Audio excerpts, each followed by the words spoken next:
Now to a CBS 11 News investigation which raises troubling questions about a North Texas animal shelter. For years, hundreds of animals have been put down, some people say unnecessarily. CBS 11 investigator Jack Fink dug into the records and uncovered some pretty disturbing facts about how this shelter was run. Jack? Well, Doug, we found plenty of problems with the way the city kept track of animals. In some cases, animals came into the shelter, but there's nothing to show what happened to them. The situation came to light after one particular pet disappeared. When lost dogs and cats wind up in an animal shelter, some are reunited with their owners, others are adopted. At least that's the way it's supposed to work. But at this animal shelter in Sanger, the records tell a different story.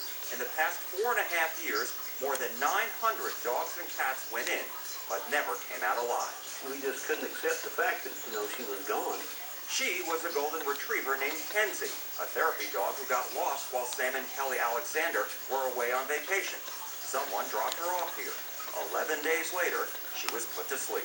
Who would put down a golden retriever, a perfectly healthy golden retriever? It's not as if the Sanger facility was overcrowded. Records show Kenzie was one of only 2 dogs here at the time. Both were put down. I said, why do you have to keep killing all these animals? What is the point? I hate that. That's gut-wrenching that animal was euthanized when it belonged to someone. Dr. Lynn Stucky euthanized the Alexander's dog, and under state law, that's legal. Shelters only need to wait 3 days. Stucky runs his own animal hospital in town, but the city also hired him years ago to be the shelter's veterinarian. Is the city putting down dogs that really should be adopted out? That's a great question that I think they tried very hard to adopt animals. But records we checked show otherwise. During the past 4.5 years, only 2 animals were adopted. Just 2. It's no wonder the adoption rate was so low. It's very difficult to get back to the animal shelter. You have to go through 2 sets of gates. And to get in, you actually need to make an appointment first. And even then, you need to have an escort. Even though the city's records don't show it, Dr. Stucky says he's taken animals back to his hospital to treat and adopt out. But not many pets were returned to their owners either. Since the start of 2006, only 40 animals went home. 24 more were transferred to other animal shelters. But hundreds of others simply disappeared from the files. This is your 2008 inspection. Dr. Stucky's inspection report doesn't acknowledge that. When asked on the state form if the shelter kept records for each animal, Stucky checked yes. But you said right here that they keep records on each animal.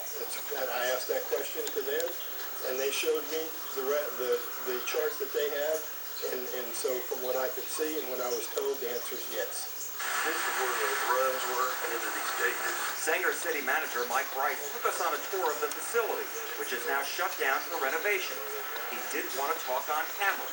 Bryce admits the shelter didn't keep adequate records, but he can't explain why. He called it a minor problem. That's a big problem. Sandra Mustafa runs the Humane Society of Dallas County.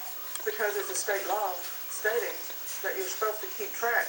And there's another problem with the way animals were euthanized.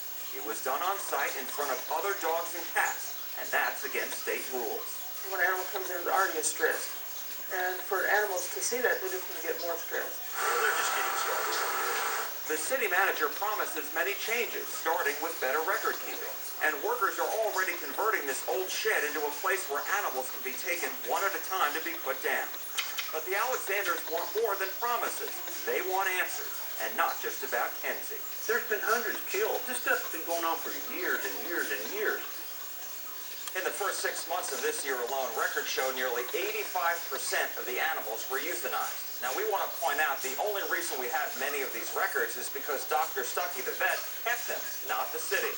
State rules say the shelter needs an animal advisory board to prevent these kinds of problems, and just tonight, the Sanger City Council voted to establish such a board. All right, so you mentioned in the piece a moment ago that there's a plan for the renovation. So does that mean automatically they are going to reopen, and when, if they're going to? Yes, the city manager says he hopes that the shelter will reopen by the end of this week. He says he's asked the state to come in and inspect just to make sure that they are following the rules. All right, Jack Fink will look inside. Thanks, Jack.